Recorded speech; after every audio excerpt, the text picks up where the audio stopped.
C'est l'histoire folle d'une influenceuse américaine qui va kidnapper un bébé wombat en Australie et qui va derrière se faire virer par le Premier ministre. Mais tout de suite, ce qui s'est passé. Just caught a baby wombat. Oh, l'horreur, l'horreur, regarde-moi ça là. Look at the mother. It's like, oh, chasing after her. T'as la maman derrière, c'est un bébé.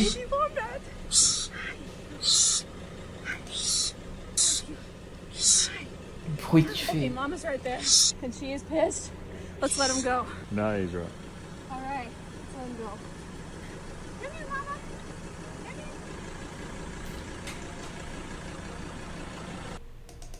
Alors, l'horreur absolue, et l'horreur absolue, je vais donner un peu de contexte parce que il faut comprendre, il y a des choses à savoir ici. Déjà, qu'est-ce que c'est qu'un wombat? Tu peux te dire, si t'es jamais vu en Australie, c'est cet animal, ici, c'est un quadrupède, c'est un marsupial. C'est un peu l'équivalent des tout petits sangliers, des bébés sangliers en version française. Parce que tu rentres dedans avec ta voiture, en fait ta voiture elle a pas mal de dégâts, c'est quand même quelque chose d'assez solide.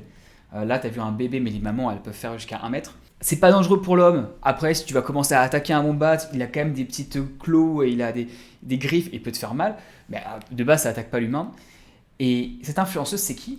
Et bah, c'est une américaine, chasseuse, qui aime beaucoup prendre des photos d'elle en train de, avec des animaux qu'elle a soit qu'elle caresse comme ici, mais qu'elle a chassé, elle fait de la viande, bref. Il n'y a pas de souci avec le fait d'être chasseur, hein, chacun fait ce qu'il veut, je ne porte pas de point de vue moral là-dessus, mais il faut comprendre un peu ce qui s'est passé, c'est que elle a donc voulu s'amuser, prendre la photo pour Instagram, mode hey coucou, je suis influenceuse, regarde-moi là, j'ai des super animaux. Tu t'imagines tous les animaux qui sont là, est-ce qu'ils n'ont pas eu la même chose, hein, les pauvres. Bon après, certains elle les a chassés, mais est-ce que vraiment ils sont contents d'être là? Je suis pas sûr. Mais c'est pas tout. Et je te raconte cette histoire pas à cause de ce qu'elle a fait seulement, et c'est horrible, mais à cause de la réaction qu'il y a eu à la fois de la part du gouvernement australien et de elle, son retour à elle, où elle s'est foutue de leur gueule et elle les a limite attaqués, mais résultat, elle s'est cassée du pays. Et petite pause dans la vidéo d'ailleurs, toi, t'en penses quoi de cette histoire? Parce que moi, ça m'a choqué, je trouve ça abusé de prendre un bébé animal, de le séparer de sa mère, mais toi, t'en penses quoi? J'aimerais savoir, parce qu'il y en a qui disent ouais, c'est horrible, et d'autres qui disent bah attends, elle connaît bien les animaux, c'est une chasseuse, elle sait ce qu'elle fait, et au final, elle a rendu l'animal, donc c'est pas si grave que ça. Alors qu'il y en a qui disent oui, mais la façon dont elle l'a pris, il a peut-être fait mal à l'animal, bref. Qu'est-ce que t'en penses toi? Ça m'intéresserait de savoir. Dis-moi dans les commentaires, sincèrement, je réponds à tous les commentaires et je lirai tous, donc je serais ravi de savoir ce que toi t'en penses. Qu'est-ce qui s'est passé derrière? T'as le Premier ministre qui lui a, enfin grosso modo, la vidéo est sortie sur TikTok, ça fait un scandale. Le Premier ministre australien sort. Maybe she ceci. might try some other Australian animals. Take a baby crocodile from its mother and see how you go there. Take another animal that can actually fight back rather than stealing a baby wombat. Avec l'animal, la vidéo de l'alligator. Donc le Premier ministre, donc l'équivalent de Macron, hein, grosso modo, te sort, ouais bah, tu devrais prendre un bébé crocodile à la place du bébé wombat et on va voir ce qui va t'arriver. Maybe she might try some other Australian animals. Take a baby crocodile. Le missile. Non, grosso modo, ce qui s'est passé, c'est que le gouvernement a dit c'est inadmissible, on va regarder son cas, et l'immigration a dit bah, on va aller regarder son visa. On va voir s'il n'y a pas une raison valide pour laquelle on peut la faire partie du territoire. Il faut bien comprendre que l'Australie, je sais qu'en ce moment, il y a les États-Unis, ils ont fait ça, ils ont viré 300 étudiants parce qu'ils ont des points de vue politiques. Bon, on n'en est pas là en Australie, mais si tu ne respectes pas les règles, tu vas te faire virer. 2 affaires qui me viennent en tête, parce que si tu ne me connais pas, moi c'est Thomas, je suis australien et je vis en Australie depuis 10 ans. Donc c'est pour ça qu'il y a cette chaîne, Thomas l'Australien, pour te raconter plein de choses trop cool sur l'Australie et te raconter un peu l'envers du décor.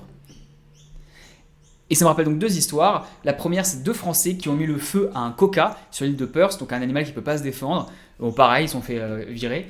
Et même Djokovic, le joueur de tennis, l'Australie, il s'en fout de ton statut. T'as beau être quelqu'un d'hyper riche et célèbre, rien à foutre, RAF, rien à faire, plutôt je devrais dire pour YouTube. Tu ne peux pas rentrer dans le territoire si tu fais pas ce qu'il faut. En l'occurrence, il y avait une histoire où il avait menti sur son visa lors du Covid. Et déjà à l'époque, le Premier ministre qui disait non, la loi est la loi et personne n'est au-dessus des lois. Donc c'est un point de vue quand même assez fort et tout le monde est d'accord, enfin, une grande partie des gens sont d'accord avec sur le principe. Après, sur la déclinaison opérationnelle, est-ce que Djokovic avait raison ou pas, c'est un autre sujet. Mais pour revenir à l'histoire, parce qu'il y a quelque chose de scandaleux derrière, c'est que là, le Premier ministre lui envoie un missile, tu devrais prendre un bébé crocodile, on va voir ce qui va t'arriver. Et au lieu de faire profil bas, de s'excuser, eh ben, l'influenceuse s'excuse en disant non, le vilain n'est pas celui que tu crois, le vilain, c'est le gouvernement australien qui permet à des centaines de wombats de se faire tuer tous les ans. Bref, et après, elle part sur une tribune contre le gouvernement australien qui tue les espèces indigènes, qui tue les animaux sans le dire. Est-ce qu'elle a raison, est-ce qu'elle a tort? C'est un autre sujet.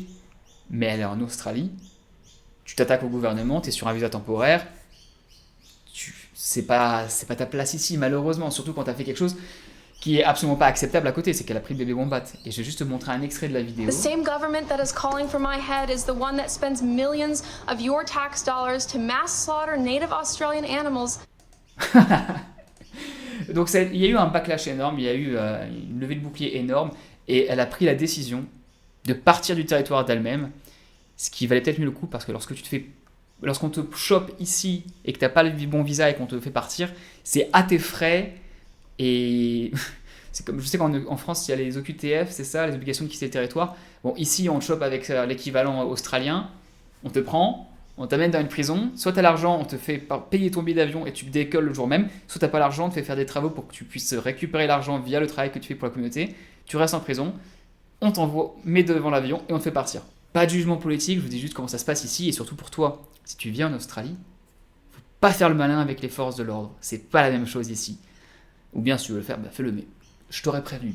Et si tu veux voir d'autres histoires ultra cool, je t'en mets une à l'écran qui s'affiche sur l'Australie. Moi c'est Thomas l'Australien et je serais ravi de te revoir sur la chaîne. À très bientôt.